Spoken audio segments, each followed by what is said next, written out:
You're watching Thrifty Kaniffy. Hello, everyone, and welcome to Thrifty Kaniffy. So, today, before we get into the review, I want to do another sticker swap announcement, and that is with Big Red EDC.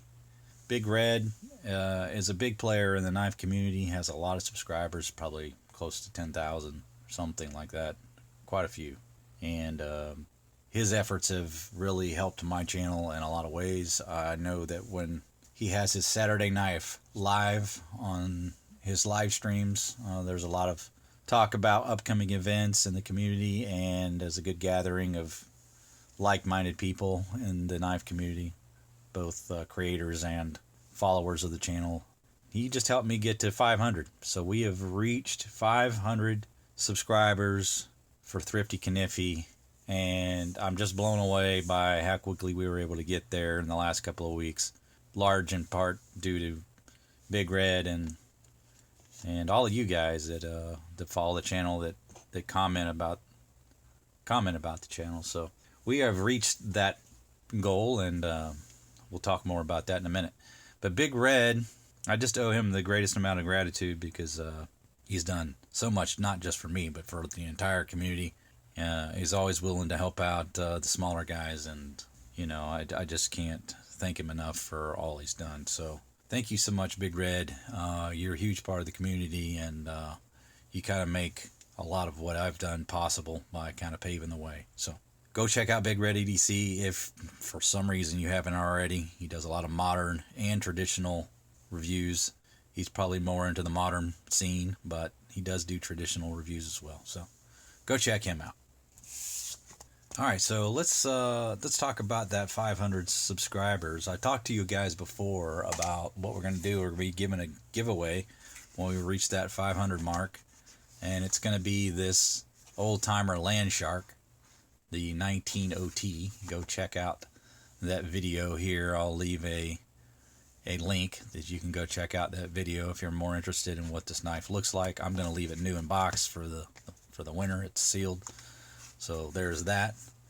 But I just want to thank all you guys for your efforts in helping me reach that number. It just blows my mind that we've gotten there as quickly as we have.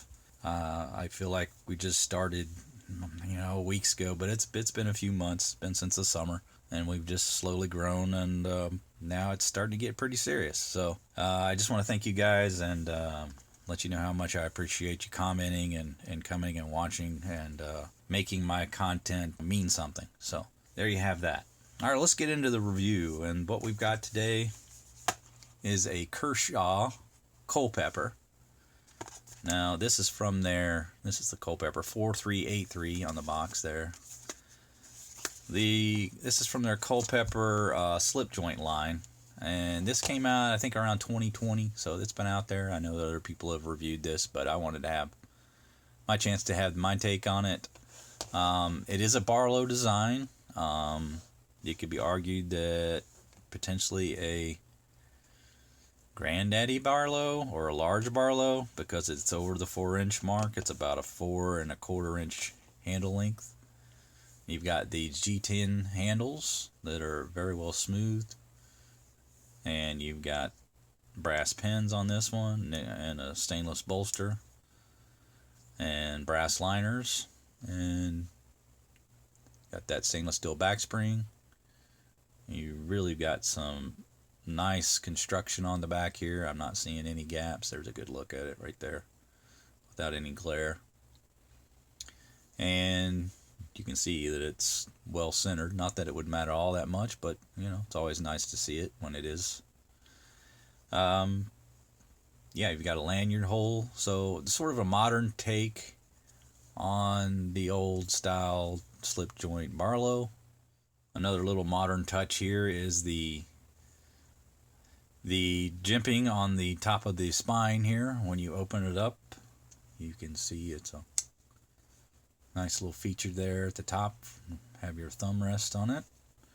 You've got a nice long pull nail nick on this wonderful clip blade. It's a satin finish, and you can see the grind on there is really well done on the back. The only tang or thing on the tang, you've got this Kershaw etching, the logo there on that side. And you've got China here, and then just above the tang, got the model number, and this little thing here that I'm not sure what it means. So again, model number 4383. This is a Chinese-made knife, American company, Kershaw, but manufacturing in China. So let's take a look at the measure of the blade. You got a total length of about 3 1/4 inches, and then the cutting edge is right at 3 inches. So this should be UK legal if they follow the law as intended, because it's supposed to be the cutting edge that they measure, not the total length. So for you UK guys, that's an important distinction. Sharpness out of the box, pretty good. We can certainly take a look at some paper. Get some paper out here and test it out. Yeah, we got some pretty good sharpness right out of the box. It's got a little small hang up or somewhere. Oop, if I angle it slightly, it's kind of disappearing. So yeah, looks like right out of the box, no issues with sharpness. And the I guess I'll talk slightly about, I almost hate to mention this because it gets overblown if I mention anything negative. I only just wish maybe that the pull was just a touch, I just mean a touch, heavier. I would say this is probably about a 5, and that's usually plenty for most people. But with this being just a slightly longer blade than a normal Barlow, I'd like to have seen that that spring just a touch heavier, maybe in that 6 to 7 range. But as it is, it's not bad, and I don't want to blow that out of proportion. It's certainly not going to be a problem for most people. That's just a preference that really falls under, an individual preference. So not one to be misconstrued as a setback or anything like that. I like that, a modern brand company is thinking enough of the traditional knives to make these. In this series, the same slip joint series that Kershaw produces, they also have a Stockman. That's a medium-sized Stockman, and also a smaller Trapper. But you have the Stockman, and they call that the Brandywine, and the Trapper is called the Gadsden. So if you're into Kershaw's slip joint series, you like this knife a lot and you want to complete that series, there's those options available to you as well. I just felt that among those 3 knives, that this one was the clear choice for me in my collection. The smoothness of the handles is nice, and that the texture you can see in that micarta, it's a nice, very well smoothed out.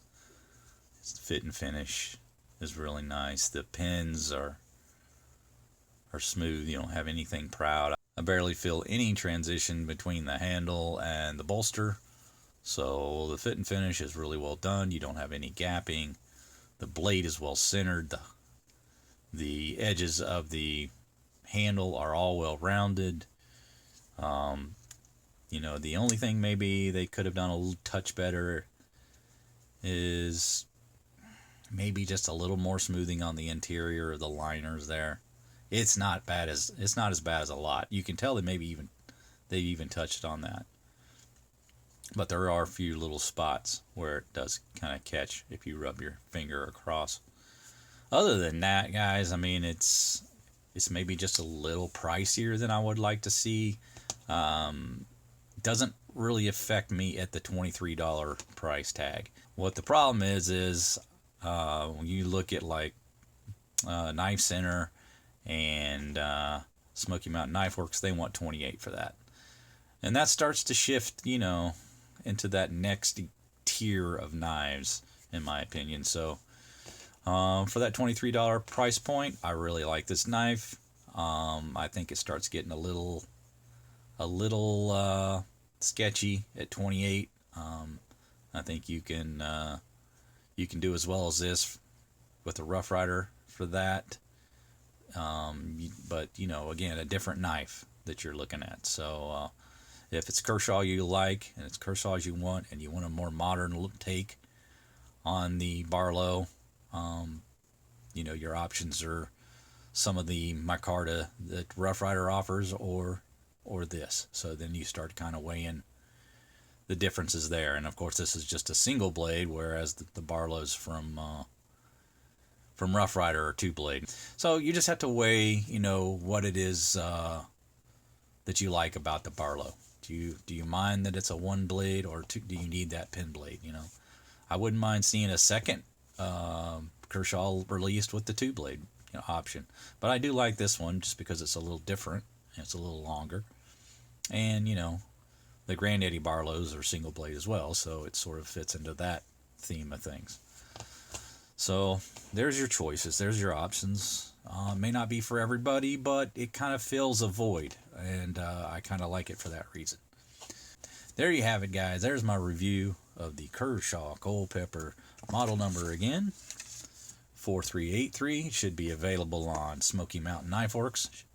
Should be available on Chicago Knife Works, Blade HQ, Knife Center, and Amazon.